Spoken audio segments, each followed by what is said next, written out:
Boker Tov Rabotai, ce Shabbat, on va commencer le deuxième livre de la Torah qui est Sefer Shemot.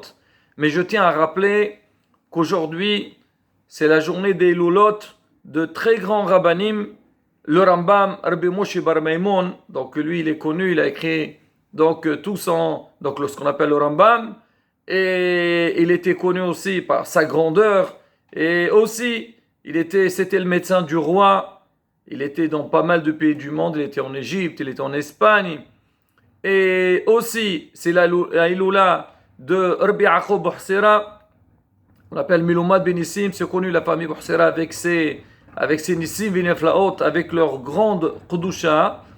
Et il y a aussi aujourd'hui la Iloula du fils de Rabbi Chalfon HaKohen. Alors lui aussi c'était un très grand Talmid Hacham et il a sorti beaucoup de Sfarim et il y a pas mal d'histoires dessus, mais bon, on va quand même parler un petit peu de la paracha. Et ce soir, Bezrat Hashem, c'est la Iloula de Rabbi Masliach Mazouz Hashem Minchom Damo. Donc lui aujourd'hui, on connaît ses enfants Shibad Lahim Dov Arokim qui ont fait la yeshiva de Keser Hamim en Israël. Alors on va revenir sur la paracha. Alors on sait que cette paracha, elle parle, déjà Sefer Shemot, on l'appelle Sefer HaGalut ve'Hagioula. On parle de Galut Am Israël, parce qu'Am Israël sont venus en Égypte. Alors comme on avait raconté dans le passé avec Yosef Assadir, qu'il était en Égypte, après toute sa famille qui sont venus, et depuis la mort de tous les Shvatim, l'esclavage, il a commencé. On appelle Sefer Shemot, Sefer HaGalut ve'Hagioula. C'est le livre de la Galout, donc de l'exil, et aussi il y aura la Géoula. C'est ce qu'on dit toujours, qu'Akadosh Baruch Hu Makdim Trufa Lamaka. Akadosh Baruch Hu même, le Aleno, si jamais on voit qu'il fait quelque chose de dur, alors il faut savoir que derrière ça, il y a toujours le remède, mais il faut toujours avoir la Emunah Shlema. Ce qu'on va faire, on va parler un peu aujourd'hui. On dit que l'Égypte c'était un pays très difficile. On dit Misraïm, ça commence par un même et ça finit par un même. On dit c'est un pays qui est difficile parce que tout celui qui entre là-bas, il ne pourra pas sortir. On voit le même comment il est fait. Alors le même, il y a une petite ouverture en bas. Le même, donc il y a une petite ouverture en bas. Après, à la fin, même sophite, il est fermé complètement. C'est-à-dire si une fois que tu entres là-bas, tu ne pourras pas sortir. Mais malgré tout, Am Israël, donc avec la dureté de l'esclavage, alors on dit que Misraïm c'est Ers Racha et Paro c'était quelqu'un de très difficile et malgré tout ils ont mérité de sortir. Haramim ils disent Bisroutma, c'est quoi le mérite de Am Israël qui sont sortis d'Égypte? Alors on dit parce qu'ils ont fait attention à 3 points qui ont l'air d'être un peu simples, auxquels on ne va pas dire que suite à ces points-là on pourrait mériter la liberté. Mais on voit quand même, ça a énormément servi. On va essayer donc d'expliquer un petit peu, de parler un petit peu de l'importance. Alors, Hachamim me disent pourquoi, c'est quoi le mérite? Alors, ce qu'on a dit le plus, parce qu'il y en a d'autres aussi, mais a priori, c'est ceux-là qui ont été soulevés plus que tous. On dit Al Shelo, Sheno et Shemam, par le fait qu'ils n'ont pas changé leur nom. Ils ont gardé le nom juif. Al Shelo, Sheno et Leshonam, ils n'ont pas changé leur langue, ils ont continué à parler donc le Lashon HaKodesh, l'hébreu. Et la troisième chose, Shelo, Sheno et Malbusham, parce qu'ils n'ont pas changé leur manière de s'habiller, ils sont restés les mêmes. Et grâce à ces 3 choses-là, ça a fait qu'ils ont pu mériter de sortir de la terre d'Égypte. Alors, on va essayer de voir. C'est vrai que si nos sages ils disent que le fait qu'ils ont gardé ces 3 choses-là, donc ça leur a fait mériter de sortir. Comme on dit, à Israël, ils sont arrivés au 49e degré de tomba, d'impureté. Il y a 50 niveaux. Alors s'ils seraient entrés dans le 50e, Hasbi Shalom, ils ne pourraient plus sortir donc, de cet esclavage. Mais le fait qu'ils étaient épargnés par ce 50e niveau, ils sont restés, donc ils sont sortis. Donc on dit grâce à ça, donc ne pas changer les habits, ne pas changer le langage juif et le nom. Mais nous on va essayer de voir à la bataille comment le fait même de côté psychologique, c'est que quand quelqu'un il fait attention à ces trois choses-là, comment il ne perd pas son identité. Si on réfléchit un petit peu seulement aujourd'hui, on peut aller n'importe où dans le monde, n'importe quel pays du monde. Des fois, on a l'impression, on ne sait même pas où on est. Partout, c'est pareil. Pourquoi partout, c'est pareil? Parce que justement, chacun aujourd'hui, on ne veut plus garder sa propre identité.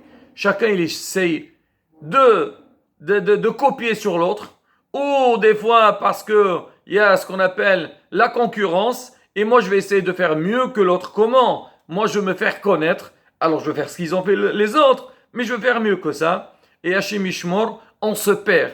Et même quand tu parles avec quelqu'un, tu dis, attends, moi je te connais de telle et telle manière, tu dis, non, non, non. Moi, pourquoi je veux être spécial? Je veux être comme tout le monde. Et ces trois points-là, il agit sur la personne. Quand Am Israël, ils ont gardé leur nom, alors maintenant, ça fait que quoi? Voilà. Quand tu vas appeler quelqu'un, je ne sais pas, tu vas donner un nom juif, Réhouven, là, chaque fois qu'il va être appelé, il va se rappeler, on l'appelle Réhouven. Donc Réhouven, ici on l'appelle avec le nom juif. Mais si tu l'appelles Robert ou Roberto, alors c'est quoi? Ah, bah, qu'est-ce que. Robert, c'est d'accord, comme. Non, mais Réhouven, j'ai mon identité. Hasbi Shalom, ça ne veut pas dire que moi, Hasbi Shalom, je néglige les autres, ou bien je suis anti les autres, pas du tout. Mais chacun, il a besoin de garder son identité. Aujourd'hui, quand moi je vais faire mon passeport, je vais passer à la douane, il me dit, c'est quoi ta photo? Si maintenant il voit que c'est pas la même photo, des fois même avec les lunettes. Ah non, non, monsieur, dans la photo vous êtes avec sans lunettes, maintenant vous êtes là, ou le contraire. Bon, c'est un détail. Mais en tous les cas, pour connaître l'identité de la personne, il faut que la personne s'identifie avec ce qu'elle est elle-même. Alors c'est pareil, quand quelqu'un, tu vas lui donner un nom. Donc nous, tu es quoi toi? Tu es un Ben Israël? Tu gardes ton nom juif. Mais si tu vas donner un nom qui n'est pas à toi, alors comment tu peux te considérer que tu as gardé ton identité? Sans parler, Rabotai, le shefa. Alors aujourd'hui, malheureusement, il y a des choses qu'on ne sait pas. Et pour ça, il faut lire dans les livres. Il faut lire dans les livres combien le nom de la personne, il est mashpia sur la personne. Il a une influence sur la personne. Toi, tu dis, qu'est-ce qu'il y a? Moi, ce nom-là, je l'adore. Il est très beau. D'accord, il peut être beau. Peut-être extérieurement, il est beau. Mais ce qu'il influence sur toi, alors c'est sûr que c'est complètement le contraire de ce que toi, tu aurais pensé. Alors, j'ai pas le temps de détailler tout ça parce que si on va entrer dans les détails, alors il y a énormément d'exemples et énormément de significations. Mais il faut savoir une chose, que quand un papa ou une maman, on le voit malheureusement des fois dans les Brit Mila ou la nomination des enfants, alors les parents ils sont un petit peu embêtés et ils savent pas. Alors le père il veut tel nom, la mère elle veut tel nom. Avant de discuter le nom qu'on va choisir pour l'enfant, il faut savoir déjà donc les noms à sélectionner. Est-ce que c'est des noms qui sont valables? Est-ce que c'est des noms qui marchent avec l'enfant? Des fois on dit faites attention, il y a certains noms, même en hébreu. Alors beaucoup de rabbinim ils disent qu'il y a des noms en hébreu, il faut éviter de les dire. Pourquoi? Parce que l'on l'ishpa'a, des fois c'est des noms de rigueur, ou bien le sens du nom, il peut, hasbi shalom, avoir un sens contraire. Et chaque fois que tu vas appeler toi ton enfant, hasbi shalom, comme si tu l'appelles, tu vas lui faire quelque chose, tu vas mettre sur lui la force de la rigueur. Donc faire très attention. Ah, vous dites quoi? Même pour le nom, on va faire une histoire. Ben oui, on va faire une histoire. Déjà, on fait des histoires sans histoire. Ah, maintenant, si on sait qu'il y a une raison de faire attention au nom de l'enfant, sûr que c'est mashpia. Combien de fois, des fois, il y a des gens qui sont malades et tout. Alors, les rabbinim, ils essaient de voir. Alors, il faut savoir aussi, pas n'importe quel rabbinim, mais des fois, on voit le nom. Alors, c'est qu'il a la gmatria du nom, ou bien le sens du nom. Il a une ashpa'a, il influence sur la personne. Alors, ça concerne le nom, donc en dehors de l'ashpa'a. Mais au moins au niveau de l'identité. Moi, quand j'ai ce nom-là, alors je sais, c'est-à-dire je m'identifie. Je sais, chaque fois qu'on va m'appeler avec mon nom, ça va me donner un rappel comme quoi, voilà, je suis juif. J'ai gardé mon identité. Alors, l'habit, Rabotai. Alors, l'habit, encore aujourd'hui, malheureusement, on est arrivé à un niveau que l'habit n'a aucun sens. Alors, si on regarde un peu Rashi dans la Torah, quand il dit pourquoi, ça veut dire quoi que l'âme Israël, ils n'ont pas été habillés comme les Égyptiens. Il n'a pas dit qu'à l'époque, ils portaient des pantalons déchirés ou des habits, je ne sais pas, comment on dit, habillés sans habits. Déjà, le manque de tzniut, c'est vrai, ça existait chez les Égyptiens, mais comment Rachid a expliqué? Il a dit que eux, ils avaient des habits transparents. C'est que quand tu regardes la personne, tu peux voir donc l'intérieur de son corps. Et donc ça, c'est un gros manque de tzniut. Alors qu'en Israël, ils ont fait très attention. Malheureusement, aujourd'hui, on n'a pas besoin, c'est pas les habits qui sont transparents, le corps lui-même, il est transparent. Tu vois tout de l'extérieur, et comme on dit, tout celui qui enlève plus, alors il croit il est plus, c'est la mhadrin mais la mhadrin. Alors, faire très attention. Alors, donc, Hachamim, ils ont expliqué, comment ils ont pu résister. Parce que le fait, des fois, toi, tu dis, non, moi, nous, on a l'habitude, je prends l'exemple même de la kippa. Je porte une kippa, voilà. Quand j'ai une kippa sur moi, c'est quelque chose, c'est mon identité. Ça me rappelle, des fois, quelqu'un, il veut faire Hazvi Shalom, in Avera. Tu as une kippa sur ta tête. Alors, tu dis non, c'est Hilul Hashem. Ou bien tu vas sortir. Ah non, ils vont te voir et ils vont regarder. Ah, lui, c'est un juif. Alors, tu as vu comment il a fait? Il est passé dans le métro sans payer. Déjà, ça fait un Hilul Hashem. Déjà, quand tu portes sur toi, aujourd'hui, un policier ou un soldat, lui, il porte un uniforme qui est lié avec avec son identité. Et là, il ne peut pas se permettre de faire n'importe quoi. C'est pareil pour nous, la bataille. Pour nous, c'est un honneur. Alors, est-ce que on a vu une fois, il y a le Rav Zamir Cohen, il a raconté, il y avait une fois, il a fait un cours avec des jeunes filles. Il a parlé de l'importance de la tzniut. Une fille juive qui fait attention à son habillement, elle respecte donc la pudeur, alors ça lui donne beaucoup d'importance. Et il lui a dit, Rav, c'est très difficile pour moi, je ne sais pas, je veux porter, manque de tzniut et tout. Il lui a dit, ma fille, tu connais la reine d'Angleterre? Est-ce que tu as vu une fois la reine d'Angleterre sortir avec des habits un décolleté ou des habits manque de tzniut? Je ne veux pas entrer dans les détails.